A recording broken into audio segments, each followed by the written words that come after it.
нами, мотоклубом «Старая школа», СТК «Столица», Федерацией мотоспорта Республика Саха-Якутия и региональным отделением ДОСААФ организована выставка, значит, спортивной, значит, старой ретро мотоциклов и современных мотоциклов.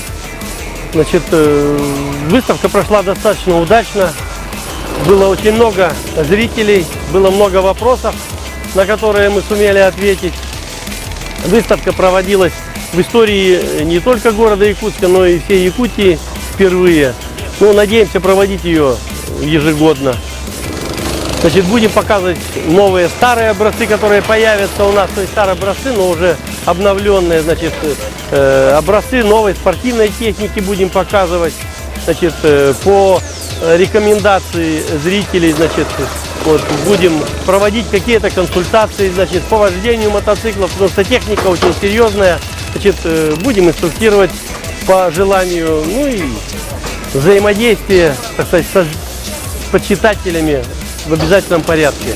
Основная задача выставки – это именно историческое наследие нашей Родины, которое должны помнить и о котором не должны забывать.